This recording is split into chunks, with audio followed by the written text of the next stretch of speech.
orang yang menipu Allah, ya, yaitu orang-orang munafik. Mereka menyangka bahwasanya di akhirat mereka mendapatkan pahala, tapi ternyata tidak ada pahalanya. Ya. Mereka berperilaku di dunia seperti mereka orang soleh, baca Quran, ngaji, sholat, tapi mereka sedang menipu Allah. Ngajinya bukan karena Allah, ya, sholatnya bukan karena Allah, silaturahimnya bukan karena Allah. Na'udzubillahimin.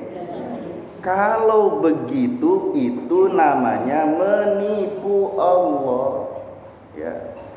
Maka ada paling tidak 5 hal yang menyebabkan amalan-amalan hamba itu dihapus, ya. Jadi ada 5 hal yang menghapus amal ibadah manusia. Ada berapa, Bu? 5. Yang menghapus amal ibadah manusia, yang mereka menyangka di dunia ini, ya, mereka mengira, oh, pahala saya banyak kali di akhirat. Tahu-taunya nggak ada, di akhiratnya nggak ada pahala, ya.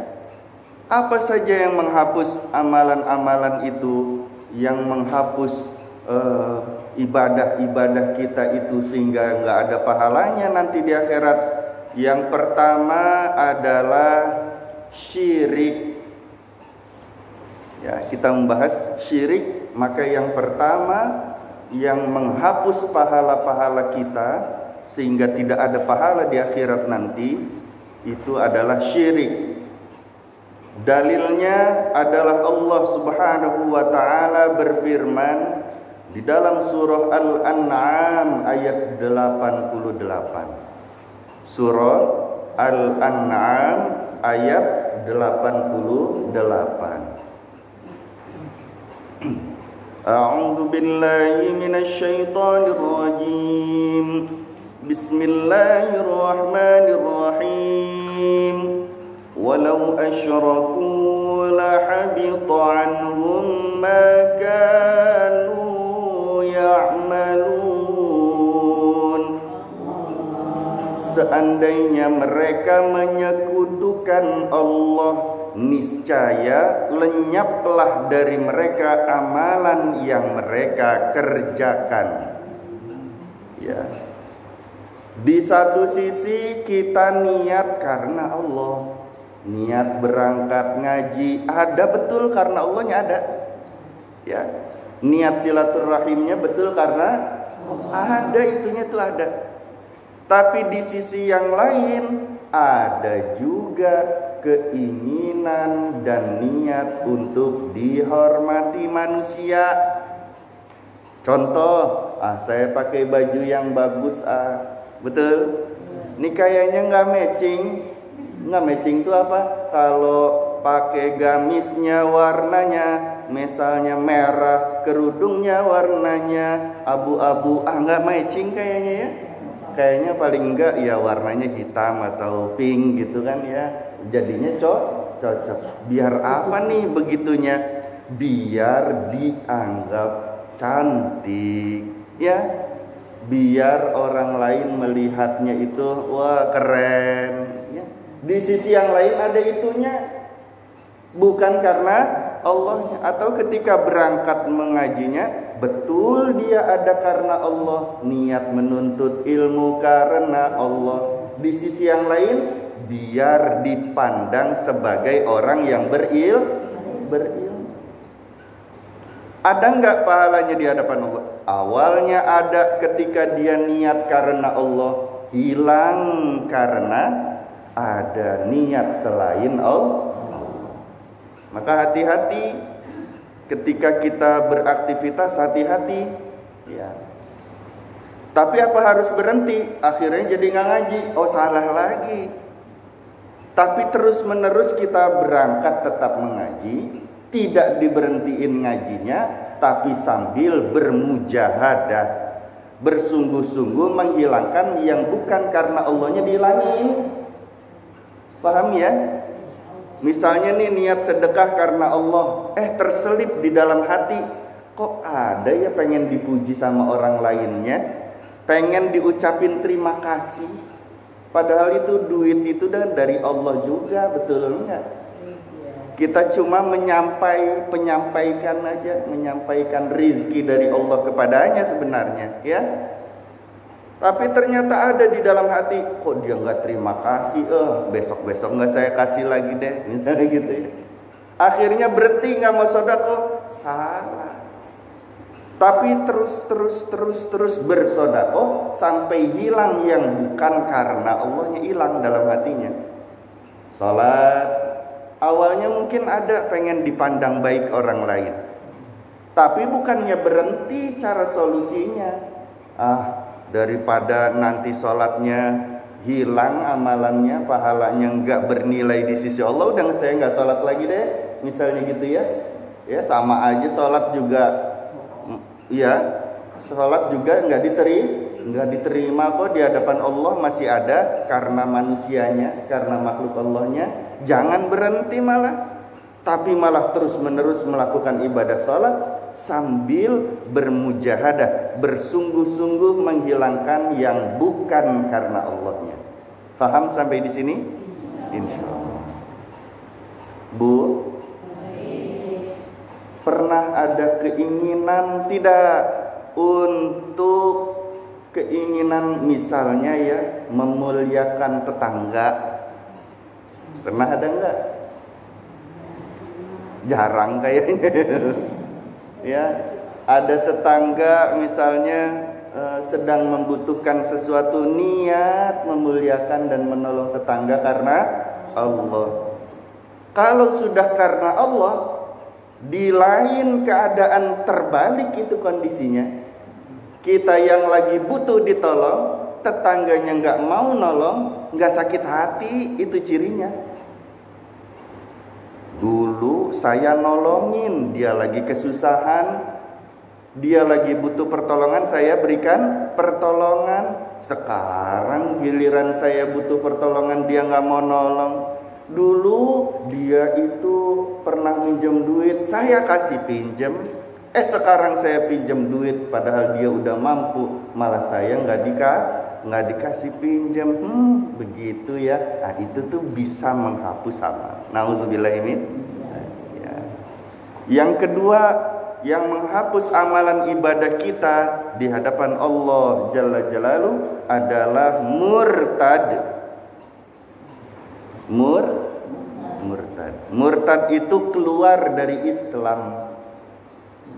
Ya. Sebagaimana firman Allah Subhanahu wa taala di dalam surah Al-Baqarah ayat 217. Al-Baqarah 217.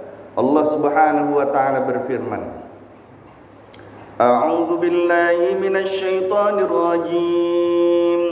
Bismillahirrahmanirrahim.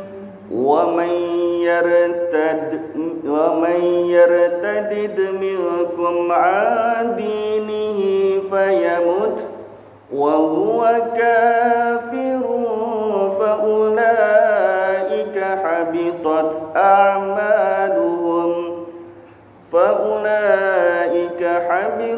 أعمالهم في الدنيا والآخرة.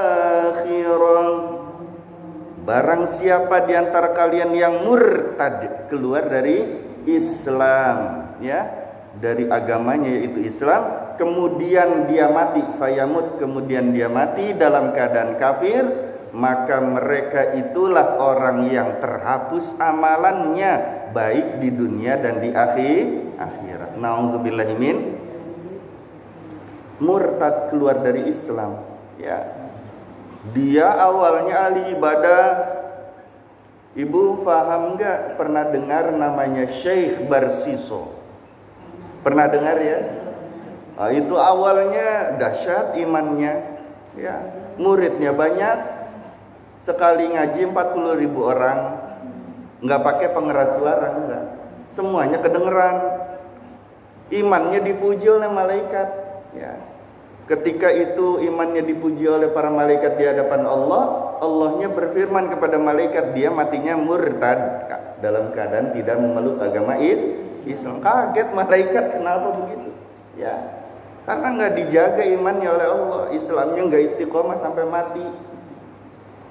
Akhirnya ketika wafat dalam keadaan su'ul khotimah, dalam keadaan tidak memegang Islam dan iman di hadapan Allah Subhanahu wa taala. Padahal awalnya imannya bagus, Islamnya bagus, baca bismillah bisa pindah tempat dalam sekejap. Ya, kan dahsyat. Memiliki karomah-karomah yang banyak. Tidak dapat inayah. Enggak dapat apa? Enggak dapat pertolongan dari Allah. Sehingga iman yang tidak ditolong itu, Islam yang tidak ditolong dalam hatinya itu tidak terbawa sampai mati. Walaupun awalnya dia banyak ibadahnya, banyak mendekat kepada Allahnya, kalau mati dalam keadaan murtad, hapus semua amalannya, hilang semua, nggak bernilai di sisi Allah. Nauzubillahi min. Ya. Syekh Barsiso itu itu kedatangan raja. Rajanya itu punya putri. Putrinya sakit, anak maksudnya ya. Punya putri, anaknya itu sakit nih, anaknya raja. Karena tahu orang-orang bahwa Syekh Barsiso itu bisa menyembuhkan ya, karena izin Allah, karena ketakwaannya di hadapan Allah, maka dipesantrenin itu anaknya ke rumah Syekh Barsiso, di pondoknya. Dibuatkanlah satu tempat khusus untuk putri raja tadi. Ya. Kemudian seiring waktu sembuhlah itu putrinya Barsiso, putrinya raja. Anaknya raja tadi itu sembuh, cuma anaknya itu rada nakal. Ya. Pada saat mau memberikan makan, Syekh Barsiso ke depan pintunya siapa? Anaknya raja, ya. Itu anaknya raja nggak maunya dibawa masuk itu makanannya sama Syekh Barsiso, ya. Yang ngasih selain Syekh Barsiso juga nggak mau. Yang ngirim makanan misalnya santrinya nggak mau diterima. Pokoknya saya pengen Syekh itu yang memberikan saya langsung makanannya, ya. Dibukalah itu pintunya, Syekhnya masuk, langsung dikunci pintunya. Di dalam sudah ada anak kecil, ada pisau, ada khomer, tahu khomer? Arak, minum-minuman keras, ya. Kemudian putrinya raja ini buka baju. Kamu pilih mana? Mau berzina dengan saya, mau membunuh anak kecil itu, atau kamu minum arak? Nggak bisa kemana-mana Syekh Barsisonya ya. Akhirnya karena terdesak, dia memilih kayaknya dosa yang paling ringan minum khomer nih. Akhirnya dia minum minuman keras. Dia minum minuman keras, hilang akalnya, ya, nggak sadar. Akhirnya karena hilang akalnya, nggak sadar, melihat di depan perempuan cantik, putri raja kan cantik, ya, terawat, glowing. Apa itu glowing? Kinclong. Ditubruklah, berzina dengan putri raja itu. Setelah berzina, dia melihat ada anak kecil. Khawatir anak kecil itu nanti bicara kemana-mana, menyebarkan berita yang tidak baik, menghilangkan kemuliaannya di masyarakat, ya, ngomongin tentang dirinya yang sudah begini begitu, berzina, minum minuman keras. Akhirnya dibunuh anak kecil. Anak kecilnya dibunuh, ya putri rajanya gimana? Ntar kalau ngomong ke raja, dia bakalan dibunuh juga sama raja. Ya saya bunuh juga lagi aja, kata Barsiso. Ya, dibunuh lagi putri rajanya. Akhirnya untuk menghilangkan jejak, dikuburlah itu putri raja di belakang pondok yang diasuh oleh Barsiso. Tapi qadarullah, itu selendangnya si putri ketinggalan menyembul keluar dari makam sedikit. Enggak Syekh Barsisonya ya, udah dikubur. Ya kenapa? Enggak keuruk. Iya, kalau putri kan bajunya tuh panjang-panjang ya. Ini pas dikubur enggak keuruk itu selendangnya. Akhirnya selang berapa waktu raja itu kayaknya anak saya udah sembuh kali ini.